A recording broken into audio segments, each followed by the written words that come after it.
Alors, jouer aux jeux de société, c'est une chose, mais on n'a pas toujours tous ses sens pour pouvoir jouer aux jeux de société. Et Monsieur Laurent Verbruggen de la Ludo de l'ONA, il va nous expliquer exactement ce que c'est. Peut nous parler justement de ce qu'on peut faire, ce qu'on peut adapter peut-être aux jeux de société pour jouer avec des personnes atteintes de cécité. Bonjour Laurent. Bonjour, bonjour. Donc en effet, on peut travailler sur des jeux existants et les adapter pour les rendre accessibles à la fois aux personnes malvoyantes et non-voyantes. Et ça passe avant tout par d'abord, première info, la stabilité du jeu, parce que quand quelqu'un touche un jeu, tous les pions se déplacent et il n'y a plus de possibilité de jouer après. Au niveau de l'adaptation, on peut travailler aussi sur le contraste, la taille des éléments et les matières, bien sûr, pour justement créer une différence au niveau du toucher entre les éléments de jeu. D'accord. Et là, je vois par exemple, il y a le fameux verger, donc le fameux jeu classique coopératif où on essaie d'aller cueillir des fruits dans les arbres avant que le corbeau les mange tous, en fait.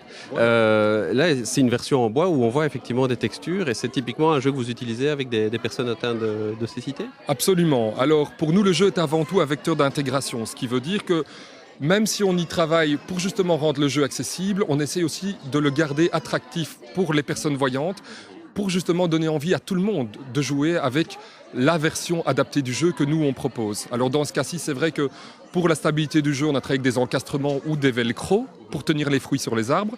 Et par rapport à la version originale du jeu, par exemple pour le corbeau, on a enfermé le corbeau dans une cage et on enlève systématiquement un barreau quand on tombe malencontreusement sur la face du dé qui correspond au corbeau. Ça veut dire qu'on peut mettre sa main et qu'on peut voir s'il est presque libre ou pas. Exactement. Donc le corbeau est entièrement réalisé en relief en dessous avec son pelage, tous les attributs du corbeau, son bec et ses pattes griffues. Et donc on peut au fur et à mesure découvrir le corbeau et on sait très bien compter, grâce aux encoches qui restent sur la cage, combien de barreaux ont déjà été retirés ou éventuellement compter ceux qui restent. Alors on parlait de facteur d'intégration, effectivement ça permet de replacer un peu la personne aveugle au sein de sa famille, elle peut jouer aussi avec les voyants de sa famille ? Absolument. Donc en fait, comme toute ludothèque, on organise un système de prêt. Le prêt sert avant tout à des enfants déficients visuels de jouer avec sa famille, mais aussi parfois à des parents déficients visuels d'avoir des jeux adaptés qui leur permettent à eux de jouer avec leur enfant voyant. Ça se passe dans les deux sens.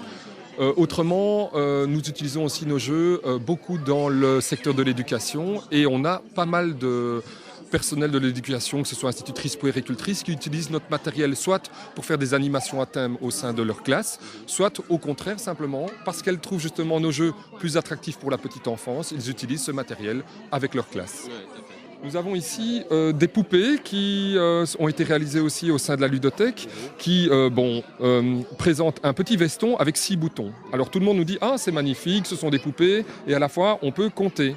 Et bien sûr, dans notre cas, les 6 points, les 6 boutons de la veste correspondent à la cellule braille. Et c'est du matériel qu'on utilise pour l'apprentissage du pré-braille avec les enfants en âge de primaire jusqu'à l'âge de 5-6 ans. Et tout d'abord, on leur apprend à bien distinguer la gauche de la droite, le haut du bas. Quand ils ont une bonne conception de l'image de leur corps et une bonne conception de la disposition des boutons, eh bien, on peut commencer à donner du sens aux boutons. Et par exemple, si on ne met que le bouton tout en haut à gauche, eh bien, on a la lettre A. D'accord. Ouais. Donc ça, effectivement, c'est une manière ludique d'apprendre l'alphabet. Absolument, d'apprendre l'alphabet braille. Okay. Mais c'est à la fois quelque chose que l'enfant peut ramener chez lui, prendre dans son lit. Et donc, on ne distingue pas l'apprentissage du ludique ou du plaisir. Tout ça forme un tout. Merci Laurent Verbruggen. Avec grand plaisir.